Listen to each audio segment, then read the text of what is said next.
다음은 박은정 위원님 질의 순서입니다. 5번입니다. 네, 법원행정처장님, 오늘의 처장님의 태도는 매우 충격적입니다. 지난 2025년 5월 1일 대통령 후보에 대한 판결에 대해서 국민들이 판단하실 거다. 아까 그렇게 말씀하셨는데, 국민이 이미 판단했어요. 그것이 사법 쿠데타라고요. 그래서 국민이 선택했습니다. 지금 그 대통령 선거에서요. 그러면은 그 이례적인 판결, 말도 안 되는 모든 절차들을 다 무시한 그 판결에 대해서 반성하고 오셨어야 돼요, 여기에, 이 자리에. 그런데 오셔가지고 아무런 반성 없이 반성하지 않으면서 그렇게 답변하시는 건 국민을 무시하는 처사입니다. 반성하지 않는 사법부에 대해서 국민들은 냉정하게 판단할 겁니다. 조희대 대법원장을 대법원장으로 인정 안 해요. 많은 국민들이요, 지금. 그런 국민들의 분노에 대해서 처장님께서는 지금 그 법원을 대표해서 이 자리에 나와 계신 거잖아요. 그런데 그런 답변하시면 어떡합니까? 이게 지금 민주당 의원들이라서 지금 분노하는 게 아니에요. 국민들이 분노하는 겁니다. 그리고 지금 국민들하고 싸우시겠다는 겁니까? 그 판결이 얼마나 말도 안 되는 판결이었는지 대통령 후보가 없어질 뻔한 겁니다. 그 후에 국민의힘의 그 우스꽝스러운 양상들 보세요. 후보를 바꿔치기 하고 민주당 대통령 후보가 없어졌으면은 저 당에서 누가 됐겠습니까? 그러면은 내란을 옹호하는 그런 대통령 후보가 국민의힘에서 나와가지고 이 나라가 어떻게 됐겠습니까? 반성을 하셔야 돼요. 그런데 지금 법원이 지기현 판사가 형사소송법을 정면으로 위반해서 내란 수계를 풀어주더니 우인성 판사는 지금 김건희에 대한 재판에서 공범들에 대한 확정된 판결하고 정면으로 배치되는 판결을 했습니다. 공소시효와 관련해서요. 그리고 나서 또 어제는 충격적인 발언을 하더라고요. 특검법에 6개월 내에 재판을 끝내야 된다는 그 법을 정면으로 본인이 위반하겠다. 특검이 신속하게 재판해달라고 하니까 그런 거 왜 물어보냐. 6개월 내에 재판하지 않아도 되는 겁니다. 우인성 판사는. 특검법에 6개월 내로 재판하도록 되어 있습니다. 그런데 본인이 법을 위반하겠다고 지금 당당하게 얘기하고 있어요. 법원행정처장님이 판사들을 행정처에서 그런 문제점에 대해서 조치를 하셔야 됩니다. 행정처에서 그렇게 하는 거 아닙니까? 이 법을 위반하는 판사들에 대해서 법원행정처에서 제대로 된 조치하시기 바랍니다. 법무부 장관님. 예. 검찰개혁 법안 진행 상황에 대해서 제가 간단하게 물어보겠습니다. 네. 정부안이 지금 제출이 된다고 하셨고 조직법으로 공소청법, 중수청법 먼저 통과하신다고 하겠다고 했는데 공소청의 검사가 수사권을 가지는지는 굉장히 중요한 거고 그러한 권한의 유무가 확정이 돼야 조직이 나오는 겁니다. 그 형사소송법에 수사권에 관한 규정이 먼저 논의가 돼야 되는 겁니다. 그래야 조직이 나오고 인력이 나오고 예산이 나오고 배치가 나오는 거지 조직법만 덜렁 통과시키고 수사권은 나중에 어떻게 되는지 나중에 논의하겠다는 건 그것은 앞뒤가 잘못된 것이고요. 화면 올려주세요. 최근에 대통령 신년 기자회견에서 공소시효 이틀 남겨두고 송치하는 경우에 예외적 보안 수사권에 대해서 말씀을 하셔서 수사 준칙이라는 게 있습니다. 검경 상호 협력에 관한 준칙에 공소시효 어떻게 검경이 협력하는지 규정이 되어 있어요. 검찰에서 공소시효 이틀 남겨두고 송치하는 사례가 없어요, 실무적으로. 제가 있냐고 물어봤더니 검찰이 자료가 없다고 했습니다. 저한테 자료 못 내놓고 있습니다. 그런데 대통령이 저렇게 말씀하셔서 그런 사례가 설사 있다 하더라도 저렇게 협력해서 실무적으로 처리하고 있습니다. 다음 보여주세요. 보안 수사 요구를 하는 경우에 추안이라는 제도가 있습니다. 다음 거 보여주세요. 추안이라는 건 뭐냐 하면 저렇게 기록이 왔다 갔다 하지 않고 기록이 검찰에 있는 상태에서 킥스 통해가지고 저 별지 추안 요구서에 따라서 공소시효 만일에 이틀 남겨둔 사건이 만일에 있더라도 저 추안 요구서에 검사가 질의서를 붙여서 그대로 킥스로 내보내면은 경찰이 수사해서 몇 시간 내로 보내줄 수 있습니다. 경찰이 저 사건을 기소하겠다고 보냈기 때문에 저 수사를 경찰이 제일 잘하는 거예요. 피의자 참고인 연락도 훨씬 더 많이 경찰이 제대로 할 수 있습니다. 그러니까 공소시효와 관련해서 임박해서 송치하는 사건은 주안이라는 제도로 충분히 해결이 가능하다. 저런 해결, 저추한 제도에 대해서 검사들이 지금도 하고 있습니다. 그러면 공소시효 임박하는 사건에 대해서 검사들이 그런 사례도 없지만 그런 보안 수사권이 반드시 검사가 행사하지 않더라도 해결할 수 있는 해결책이 있습니다. 그런데 장관님께서 그 자리에 앉으셔가지고 검사의 보안 수사권을 행사해야 되는 이유로 공소시효 임박 사건을 말씀하시면 안 되고 수사기소 분리라는 검찰 개혁 법안을 통과시키는 데 있어서 그러면 제도적으로 무엇을 보완해야 되는지를 개혁적인 검사 인사를 통해서 개혁적인 검사들하고 그 제도적인 보완책을 장관님께서 마련하셔야 됩니다. 장관님께서 검사들을 대변하라고 그 자리에 계시는 게 아니고요. 개혁적인 검찰 개혁에 대해서 제도적으로 무엇이 필요한지 저런 문제에 대해서 어떻게 해결할 것인지를 장관님께서 해결책을 마련해서 국민들께 설명하셔야 되는 겁니다. 민주 진보 진영의 시민들은 우리가 가장 사랑했던 대통령을 검찰 수사로 잃었던 슬픔이 있습니다.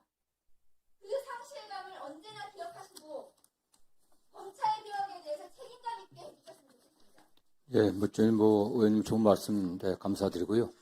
수사기소의 확실한 분리라는 대원칙에 손상을 가겠다는 생각은 1도 없습니다. 그리고 다만 정부 안에 아시겠지만 총리실에 지금 어쨌든 TF 구성돼 갖고 같이 의논들 하고 있습니다. 그리고 저희가 지금 인사도 말씀하셨지만 할 수 있는 한 물론 어떤 분이 개혁적인 검사인지 개혁적이지 않은 검사인지 제가 또 양단을 나눌 수는 없습니다. 다만 그래도 검찰 개혁에 같이 할 수 있는 그런 분위기를 조성하려고 저희도 최대한 노력을 다 하고 있고요.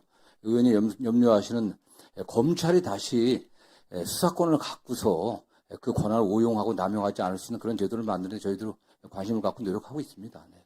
보안 수사권은 수사권이기 때문에 수사권을 검찰에 남겨두는 한 그 상황은 되풀이됩니다. 그런데 지금 보안 수사권을 남겨두겠다고 하는 저런 사례들이 사실상 실무에 있는 제도적인 보완책이 충분히 있는데도 불구하고 수사권을 남겨두는 이유가 되어서는 안 되는 거죠. 예. 저런 해결책을 장관님께서 실무적으로 무엇이 시행되고 있는지를 찾아보시고 제도적으로 마련해가지고 그것을 국민들께 설명을 드리고 제도 관습을 마련하셔야 되는 겁니다. 예, 저희도 다양한 의견들을 준비해갖고 TF에 제출하고 있고요. 저는 보안 수사의 방점에 보완하는 점, 경찰 수사의 미진한 부분들, 그걸 어떻게 보완할 건지 저는 늘 그렇게 표현했습니다. 그래서 그 여러 형태가 있겠지만 의원님께서도 많은 또 의견을 주시고요. 저희도 그런 면에서 의원들 염려하시는 검찰이 다시 권한을 남용해갖고 할 수 있는 그런 상황이 오지 않게 또 최선을 다하도록 노력을 하겠습니다. 네. 그것이 보완이 될지 남용이 될지 알 수 없는 것이 사건입니다. 네. 그 보완은 경찰을 통해서 보완 수사 요구를 통해서 충분히 가능합니다. 그렇게 가능한 제도적인 장치들을 장관님께서 마련해야 되는 것이 국민 주권 정부의 검찰 개혁을 하는 장관님의 역할입니다. 일단 저희들도 의견을 내고요. 일단 경찰이나 어쨌든 정부 안에서 여러 가지 또 교수들하고 자문단하고 같이 논의를 좀 더 진척시키도록 하겠습니다. 이상입니다.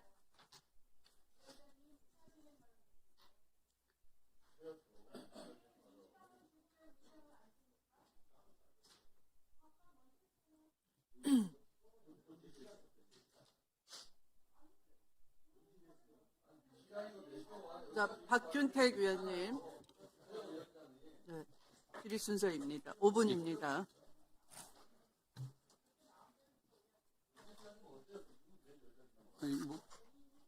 조용히 해주시기 바랍니다. 예, 제가 네. 진행하겠습니다. 우리 행정처장님, 네. 대선 후보 선거법 위반 사건 재판할 때 8만 페이지 기록을 다 보았느냐라고 전현희 의원님이 질문했을 때 필요한 범위 내에서 봤다라고 말씀을 하셨습니다. 그 사건 기록들 복사해서 돌린 적이 없는 걸로 알고 있습니다. 그러면은 주심 대법관이었던 분이 필요한 범위 내에서 봤다라고 얘기할 때 다른 대법관들은 거의 보지 않고 재판을 했다는 뜻이 되는 것 같습니다. 그렇진 않습니다. 그러면 다른 분들은 다 보셨습니까?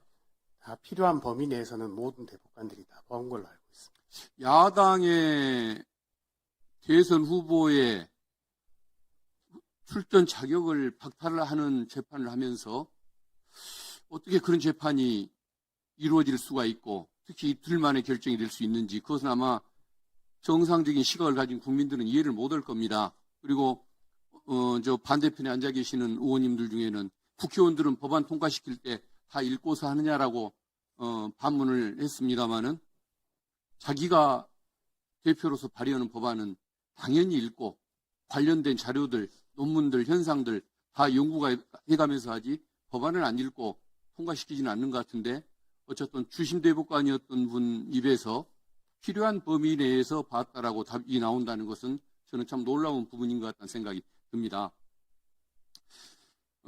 행정처장으로 임명되실 때 이 문제가 제기될 거라는 것 생각을 못 해보셨습니까?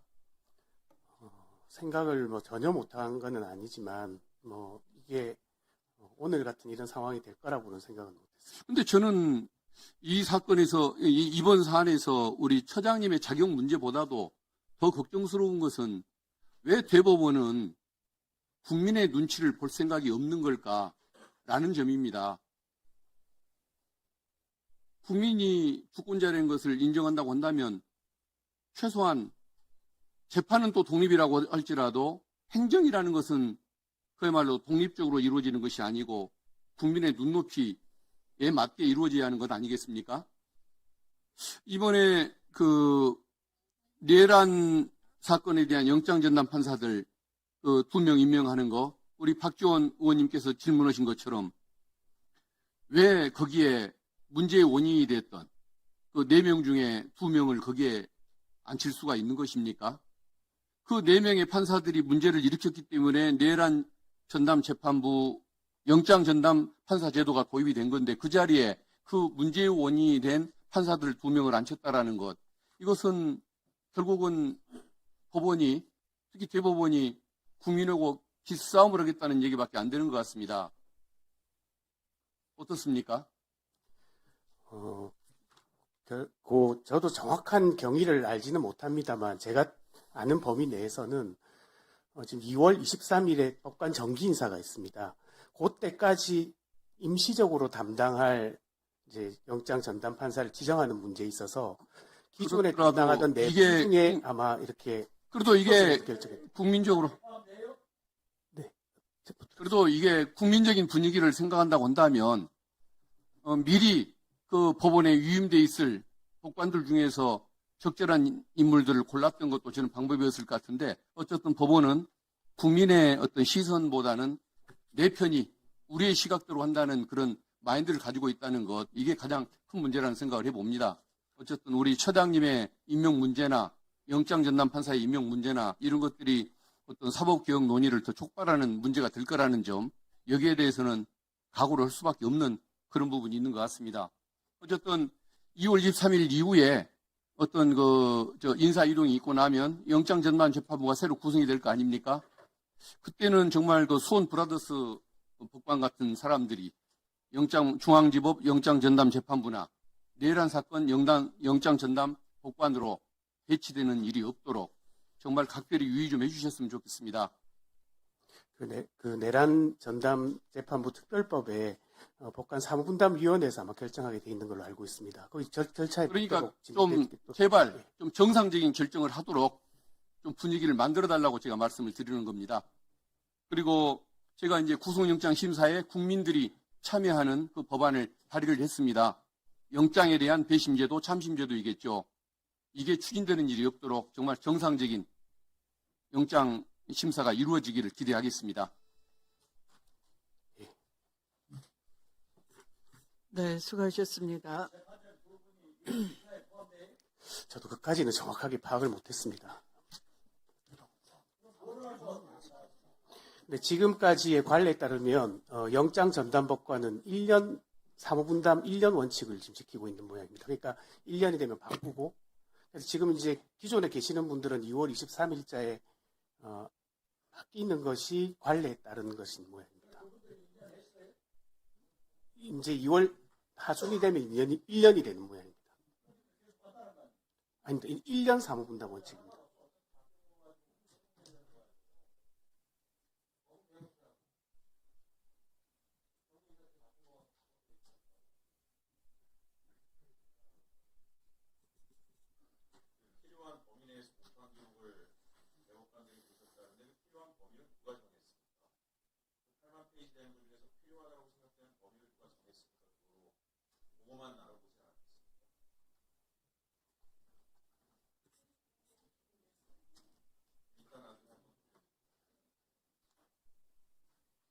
네, 다음 순서는 김재섭 위원님이십니다. 5분 질의입니다.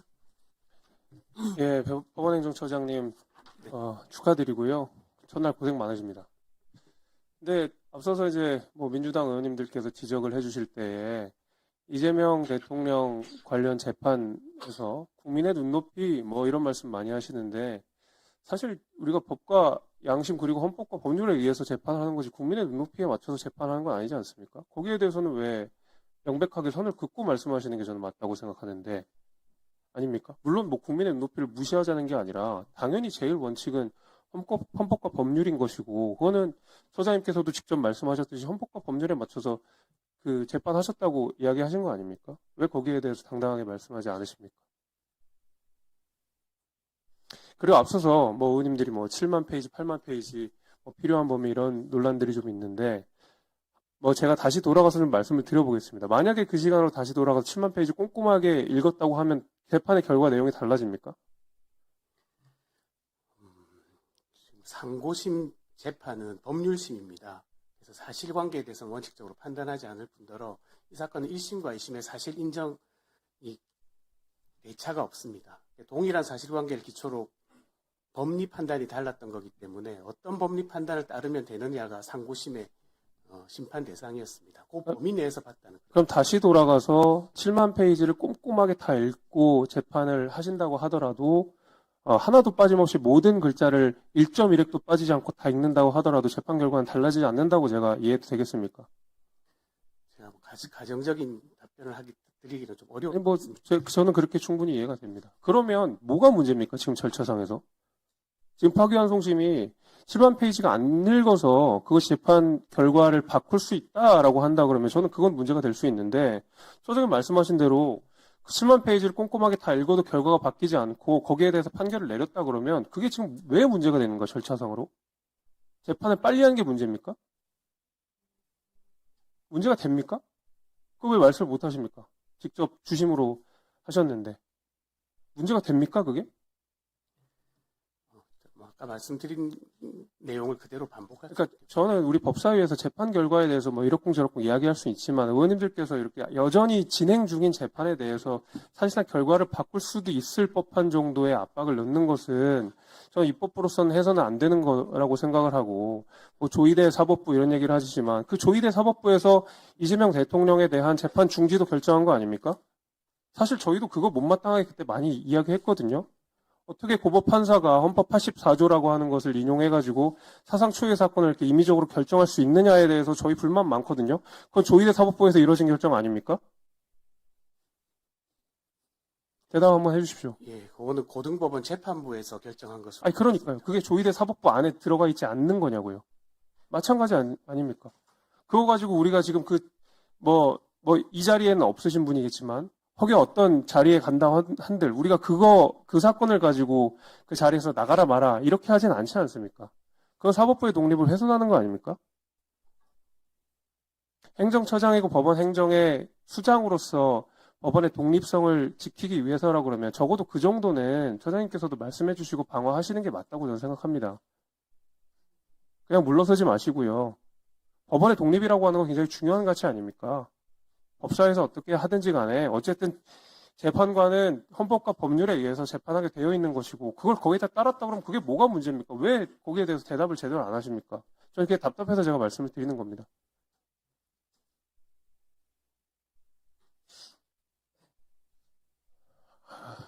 아무튼 그 뭐 재판 결과에 대해서는 뭐 그렇게 해서 앞으로도 뭐 법원에서 잘 이끌어 주시기를 바라고요. 말씀하신 대로 우리가 이제 얼마 있으면 법 왜곡죄가 또 본회의에 통과될 가능성이 있는데 앞서 차장님 말씀하신 대로 거기 우려 사항이 있다라고 말씀을 하시지 않았습니까? 그렇죠. 그러니까요. 아니 법 왜곡죄 따르면은 얼마든지 차장님도 지금 법 왜곡죄로 걸릴 수 있는 문제 아닙니까? 특정인을 유리하게나 불리하게 할 수 있는 문제니까요. 그러니까 그 부분에 대해서도 좀 우리 법원행정처에서 잘 해준, 특히 이제 법무부에서 그 점은 아직 우리가 본회의가 안 됐으니까 그 부분은 좀 우리가 국회랑 좀 상의를 하셔서 그 부분만큼 좀 밀어주시는 게 맞지 않나 저는 이렇게 생각합니다. 그래서 제가 드리고 싶은 말씀은 그거고요. 첫날부터 고생은 많으신데 사법부의 독립은 민주주의 근간입니다. 그거 잘 지켜주시기를 부탁드립니다. 이상합니다.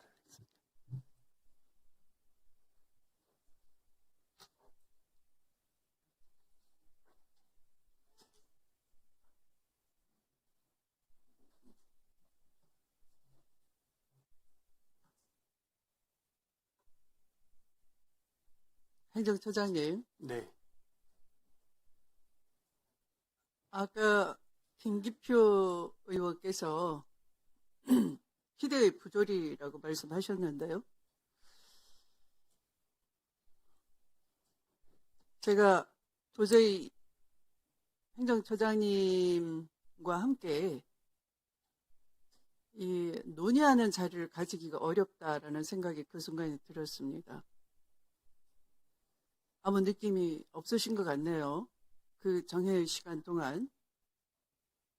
적어도 다시 그 자리에 앉으시려면 왜 그러한지, 왜 그런 발언을 들었어야 했는지 반성이 있었어야 되는 겁니다. 그 자리에 지금 물려받으신 거예요. 누구 대신 물려받으셨습니까? 그 전임자가 누구십니까? 예, 전임자는 천대엽 전임 행정처장입니다. 천대엽 행정처장이 국회에서 이 문제 가지고 답변하는 거 보신 적 있습니까? 예, 본 적이 있습니다. 그러면 인정하시겠네요? 국회에 출석해서 사건 기록을 다 살펴봤다라고 진술하는 것을 누누이 강조하는 것을 다 지켜보셨겠습니다. 제가 알기로는 그런데 지금 주심이면서 필요한 범위 내에서 봤다라고 당당하게 말씀하십니다. 어떤 기준으로 누가 그 유무죄가 극명하게 갈리는 사건을 번개같이 필요한 범위 내에서 자의적으로 보는 권한이 어디 있단 말입니까? 그것이 사법부 독립입니까? 그러니까 이것만으로도 모순이라는 겁니다. 스스로 모순을 자인하시는 겁니다. 주심이 나오셔가지고 전임자가 사건 기록 다 봤다라고 강조하고 누누이 위증을 했는데도 불구하고 주심이 나와서 나는 당당하게 헌법과 법률에 따랐고 필요한 범위 내에서 봤다.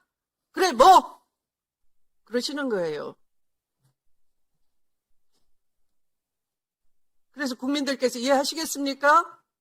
그 판결 다시 한번 들여다 보십시오. 이재명 성남시장은 아니라고 하는데도 아니라는 인식, 모른다는 인식을 믿어주지 않기 위해서 당신 정도면 공인이고 국민 눈높이에서 맞지 않는 말을 하는 것이다 라고 인용을 하셨어요. 그런데 국민 눈높이가 판결의 기준이 아니라고요? 대법원 판결문에는 국민 눈높이에 당신은 유죄야 그렇게 파기환송을 하시고 이제 와서 국민 눈높이는 판결의 기준이 판단의 기준이 아니라고요? 거짓말 하시는 거잖아요. 왜 계속 거짓말 하시겠습니까?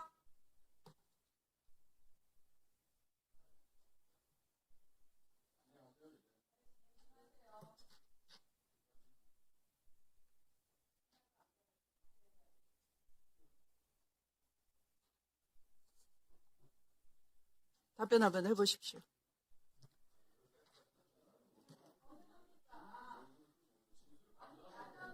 위원장이 물었습니다. 답변해보세요. 답변하세요. 답변해요. 위원장이에요. 위원장이 해도 너무하잖아요.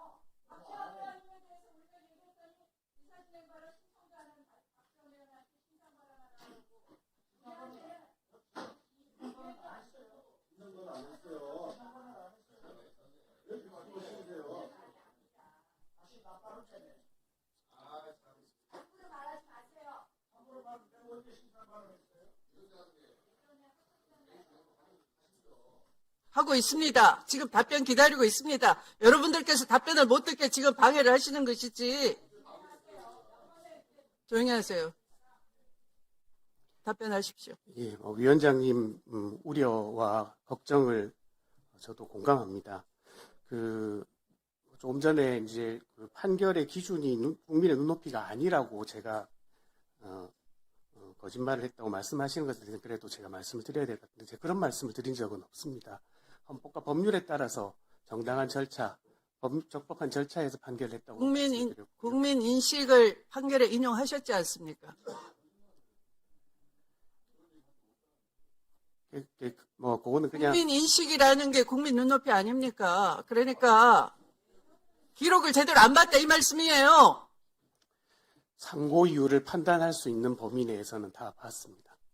상고 이유는 검찰 아닙니까? 상고 이유서를 낸 쪽은.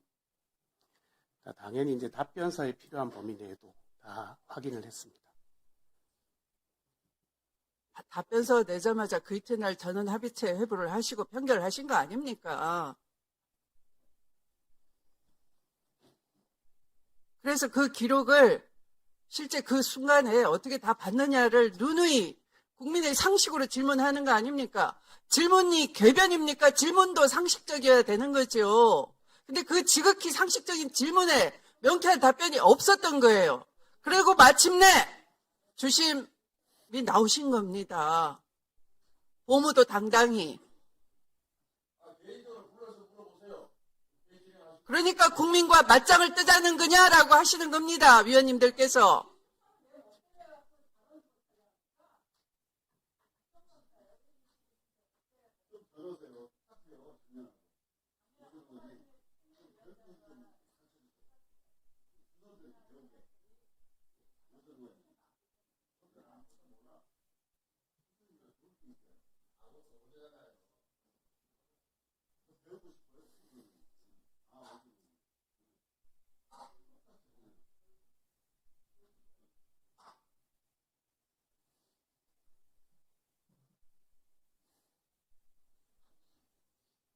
헌법과 법률은 국민 눈높이와 어긋나면 되는 겁니까?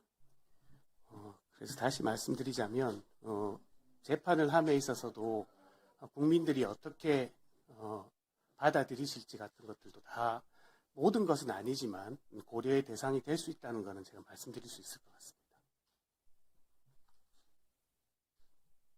이성윤 의원님 순서입니다. 이성윤 의원님 순서입니다. 예. 네. 예, 전주울 출신 이성윤입니다. 먼저 제가 2024년 6월에 전주가정법원 설치법을 제가 발의하고 20개월이 지난 어제 드디어 전주가정법원 설치법이 통과가 됐습니다. 전주에는 정말 제대로 사법 서비스를 받지 못하고 특히 가정법원이 없어서 전주 시민들이 전북 도민들이 겪는 어려움은 굉장히 컸었습니다.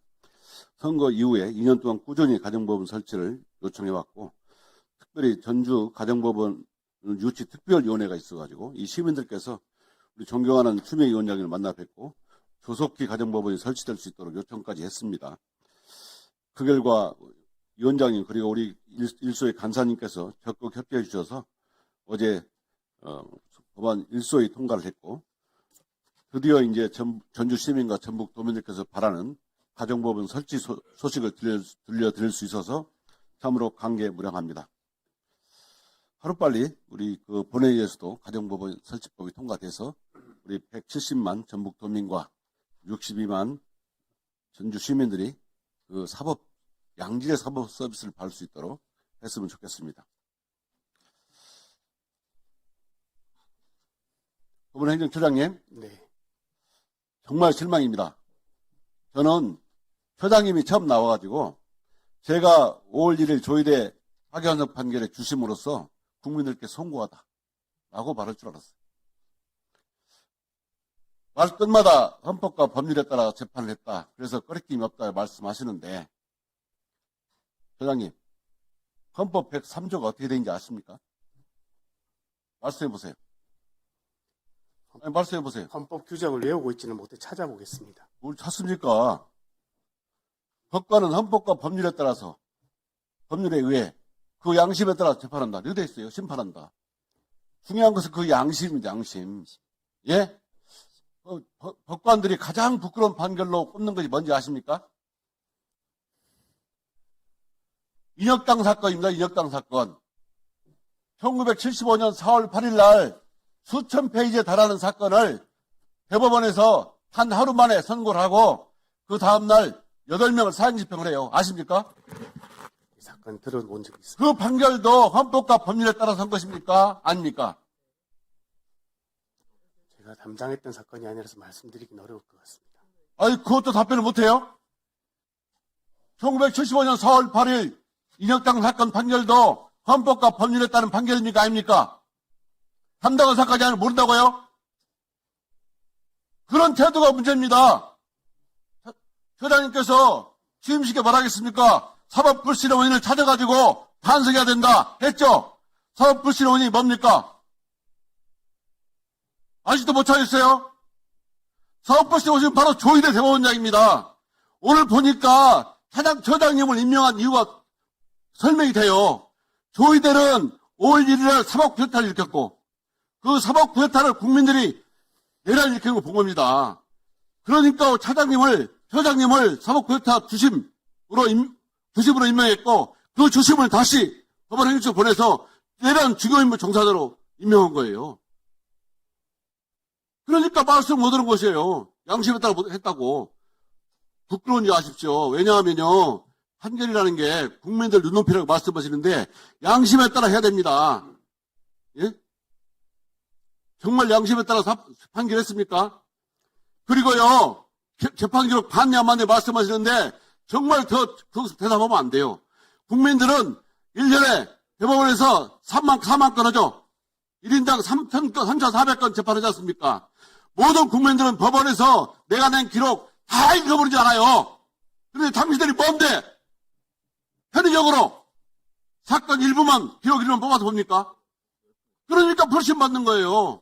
국민들한테는 기록을 다 본다고 해야 돼요. 그리고 다 봐야 맞고. 국민들은 뭡니까? 대법원은 적어도, 대법원에서는 내 기록을 다 봐줄 거라고 생각하는 거 아닙니까? 조희대도 법원에, 국민에게 도전했고, 법원 행정처장으로 바로 주심을 임명해가지고 법원에, 국민께 도전했고, 또, 우리 박지원 의원님 말씀하신 것처럼 영장판사 2명을, 그 기각을 만연 영장판사 2명을 또 내란 현안재판부 영장판사로 임명해서 국민께 도전했어요. 도대체 조희대 대법원은 국민들이 그렇게 우습고 안쪽에 넣었습니까? 지금 처장님도 똑같은 태도를 보이고 있어요. 이러면 법사위에 나오기 어렵습니다. 이런 제일 그럴 거예요. 이제 보세요. 진심으로 사과드리고 국민들께 반성해야 됩니다. 답변해 보세요. 그래서 좀 전에 제가 답변 드린 것 같습니다. 더 다른 답변 드릴 건 없습니다. 앞으로 계속 물어보겠습니다. 끝까지 물어볼 거예요. 보세요. 국민들이 오늘 처장이 나온다니까 답변을 기다리고 있어요. 어떻게 답변할 것인지. 국민들은 조희대 내란 사법구태타를 보고 있고 처장님은 내란 주변의 종사자예요. 저분도 반대로 되실까요? 반대로 조금이라도. 답변을 좀 성실하게 진지하게 해주시기 바랍니다.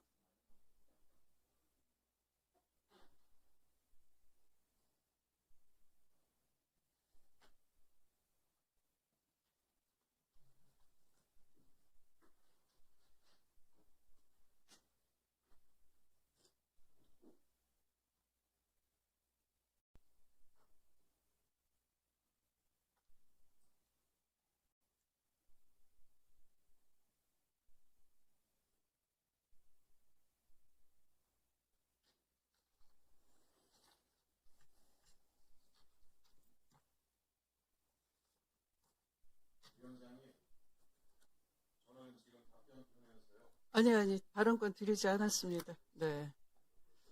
아마 대법원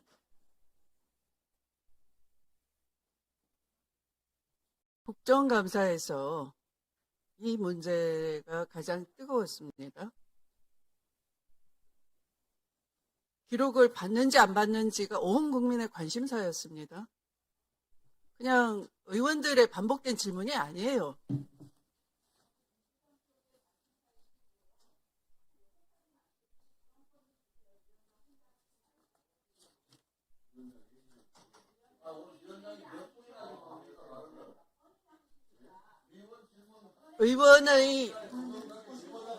의원들은 국회법을 준수해 주시기 바랍니다. 또다시 경고할 수 있습니다.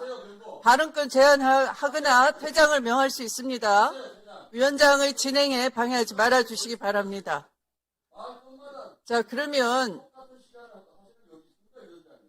그 당시 대법관으로서 이 문제에 대해서 관심이 없었다면 첫 번째는 기록을 다 안 봤다는 것. 두 번째는 후의 심리가 생략됐거나 전원합의체 회부할 수 있는 여러 가지 사유가 있는데 그 사유에 해당되지 않는다는 것에 대한 회부권의 남용이 지적됐습니다. 두 번째는 전원합의 기일이 10일 전 지정하도록 돼 있는 내부 규정도 어겼습니다. 기일 지정 운영 원칙 및 관행을 다 파괴했습니다. 재판연구관 보고 생략 의혹도 제기됐었습니다. 사건을 접수해서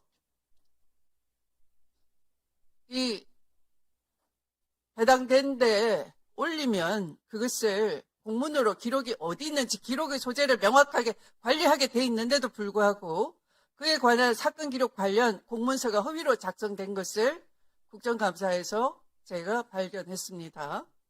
여기에 대해서 뚜렷한 답변을 그 누구로부터도 듣지를 못한 채 다시 주인공이 등장을 하셨어요. 어떻게 해야 되겠습니까? 답을 들어야 되지 않겠습니까? 그런데 위원들이 질문할 때마다 그러면 종전과 같으니까 나는 헌법과 법률에 따라서 했고 드릴 말씀이 없습니다가 답변이 말이 되는 겁니까?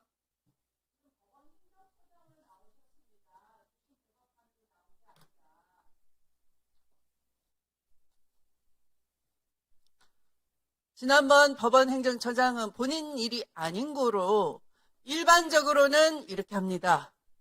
일반적으로는 그렇습니다. 일반론을 얘기하셨어요.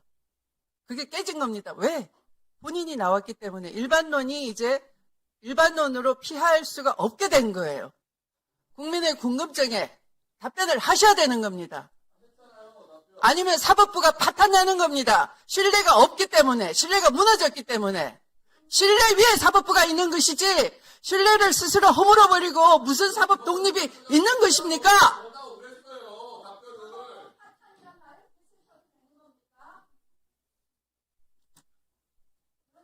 본인한테야 넉넉한 판결 부합해주니까 좋으시겠지. 사법부 파탄 안 났겠죠.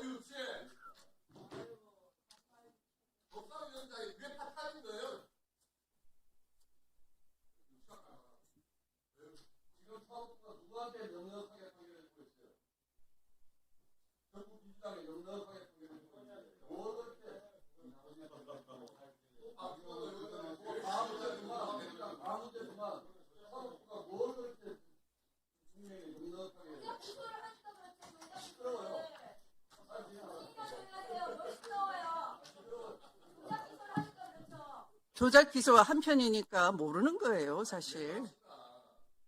사법부는 수사를 해야 한다. 수사를 필요한 범위를 두고 어떻게 정했는지, 결과를 조작하려고 했는지. 자, 그러면 나경원 의원 질의 순서입니다. 하세요. 잘 해보세요. 그 위원장은 제발 편파 진행 좀 하지 마십시오. 왜 우리 기대하십니까? 법사위가 허위사실 제조기가 자, 시간 갑니다. 동료 의원한테 시간 허위사실을 갑니다. 내도 신상 발언도 못하게 하고 위원장은 이런 편파 진행 좀 하지 마십시오. 수준 미달입니다. 수준 미달. 자, 오늘 민주당 의원들이 하루 종일 한 것은 사법부 압박입니다. 범죄자 대통령 이재명 대통령 만들어준 게 사법부입니다. 말 삼가하세요. 무슨 말을 삼가합니까? 사법부가 잘못한 거 있습니다. 선거법은 633 원칙으로 판결받은 나경원 1년 의원 안에 뭐예요, 그럼? 조용히 하세요. 개발원권입니다. 조용히 시켜주세요. 633 원칙을 지키지 않고 선거법 재판을 오래 진행했기 때문입니다. 자, 두 번째 정리하도록 뭐 하겠습니다. 했습니까? 두 번째 뭐 했습니까? 뭘 또 정했습니까?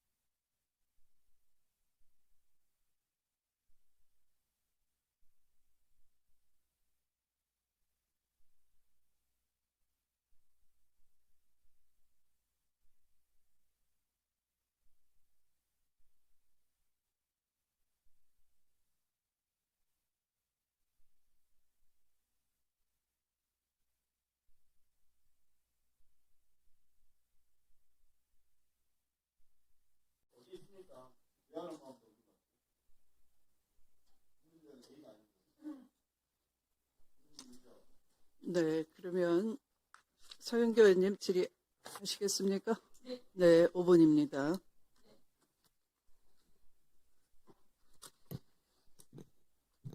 전 박영재 대법관님 잘 오셨어요. 꼭 묻고 싶었어요. 오늘 이 자리에. 자, 사건 기록을 볼 수 있는 것으로 되어 있습니다. 배당되어서 보기 전에 사건 기록을 볼 수 있는 것으로 되어 있습니다. 이렇게 되어 있죠? 사건 기록을 볼 수 있는 것으로 되어 있다. 이건 어디에 나와 있어요? 전자기록은 말할 것도 없고, 그 다음 종이기록도 대법관이 원하면 사건이 접수되는 순간 볼 수 있는 것으로 알고 있습니다. 알고 있죠? 네. 그러면 본인이 원해서 자기에게 배당되기 전에 본 적 있어요, 없어요? 저한테 배당되기 전에 본 적 있어요, 없어요? 본 적 있어요, 없어요? 본 적이 있습니다. 어떤 걸 본 적 있어요? 어떤 예를? 사실은 이제 아까 제가 말씀드렸다시피 거짓말 하시면 안 돼요? 상고 이후의 당부의 판단에 필요한 범위 내에서 이제 기록을 대법관들이 본 것으로 자기 기록이 아닌데도 보아요? 볼 수 있습니다. 볼 수 있어요? 보아요? 그리고 이제 이 사건 같은 자, 경우 제가 대법관에게 물어봤어요. 배당된 것도 하기 바쁜데 다른 거를 누가 먼저 사전에 보냐? 이게 기본 아니에요? 대법관 한 명에게 주어진 사건이 얼만데 뭘 사전에 봐요? 가슴에 손을 얹고 거짓말인지 아닌지 저희는 다 알아요. 왜 국회의원들이 이런 얘기를 계속 하겠어요? 박영재 대법관을 믿었어요. 그런데 박영재 대법관이 주도해서 윤석열 편을 들고 한덕수 편을 들고 그리고 이재명이라고 하는 더불어민주당의 대통령 후보를 날려버릴 결심을 한 거 아닙니까? 이거 꼭 물어보고 싶었어요. 그런데 여러분을 꽁꽁 숨겨놓고 나오지 않은 거예요. 오늘 박영재 대법관이 이야기한 내용을 보면 말투, 표정 모두 다 해서 사전에 읽었습니다는 거짓말로 확인하는 걸로 하겠습니다. 두 번째, 종이 기록으로 보게 되어 있는데 전자 기록으로 그게 왔습니까? 지금 이제 형사도 전자소송으로 이행하는 단계입니다. 그 과정 이행하는 단계이지 전자소송으로 전자기록으로 왔어요, 안 왔어요? 그땐 불법이에요? 저희는 왔어요, 안 왔어요? 전자기록으로 다 왔습니다. 전자기록으로 왔으면 그 전자기록 온 거를 어떻게 열어봤어요? 그건 열어볼 수 있게 돼 있습니다. 어디서 어떻게 열어봤냐고요? 그럼 컴퓨터로도 다 열어볼 누구 컴퓨터로요? 각자 자신의 컴퓨터로 자신의 컴퓨터로 열어볼 수가 있어요? 열어볼 수 있습니다. 지금 그것도 역시 일반적인 경우를 말씀드리는 겁니다. 아니까 저기 우리 그 대법관이 그걸 열어봤냐고요? 네, 직접 열어봤냐고요? 저도 열어봤습니다. 열어봤어요? 그럼 그 기록 가지고 올 수 있어요? 지금은 가져올 수가 없습니다. 이미 기록은 다 내려갔습니다. 뭘 내려놔요? 그 기록은 다 들어있죠? 제가 그러면 그 기록을 열어볼 때 본인 컴퓨터로 들어와요, 그게? 열어볼 수 있습니다. 그러니까 열어봤어요? 저는 위증인지 아닌지 확인합니다. 네, 열어봤습니다. 열어봤어요. 그러면 그거를 비서실에 있는 사람들 컴퓨터를 통해서 들어오는 겁니까? 제가 그 과정은 정확하게는 모릅니다. 그러니까 모르잖아요. 왜냐면 내가 확인을 했거든. 확인을 했는데 비서실에서 그걸 열어준 적이 없다는 거예요. 그리고 그건 들어오지 않고 그럼 그건 어떻게 들어오냐 다른 방식으로 본다는 거예요. 그 일반적인 민사 전자수송 보는 거하고 비슷한 방식이라고 생각하시면 됩니다. 그 방에 민사 연구관이 있죠. 그렇지만 형사 연구관이 있어요, 없어요? 대법관으로 계실 때 그 방에 형사 연구관이 있어요, 없어요? 대법관실마다 전속 연구관이 2사람씩 있습니다. 전사 연구관이 2사람 있는데 형사예요, 민사예요? 민사, 형사, 행정 다 담당을 합니다. 형사는 어디에 있어요? 그 대법관실에 같이 있어요? 아니죠? 대법관실 같은 방을 쓰고 있습니다. 제가 들어가서 봤는데 가서 누가 이 자료를 줬느냐라고 물었더니 의원님 전 민사라서 모릅니다. 민사는 여기에 있습니다. 형사는 여기에 있지 않습니다라고 얘기하는 걸 우리가 대법관실에 가서 다 물어봤는데 왜 거짓말을 하세요? 그렇지 않습니다. 아마 연구관이 아니라 주무관의 경우에는 연구관을 만났는데 무슨 소리를 하는 거예요? 연구관은 민사, 형사, 전속 연구관은 민사, 형사, 행정 자, 다 종이 기록으로만 보게 되어 있는데 종이 기록으로 봤어요? 전자수송 기록으로 봤어요? 봤어요? 안 봤어요? 그 내용을 7만 페이지 봤어요? 안 봤어요? 자, 위증인지 아닌지 다시 묻습니다. 7만 페이지 봤어요? 안 봤어요? 예, 의원님 제가 사실은 아까 그 비슷한 질문을 받고 답변을 드린 게 있습니다. 상고 이후에 당부에 필요한 범위 내에서 기록을 봤다고 말씀드렸습니다.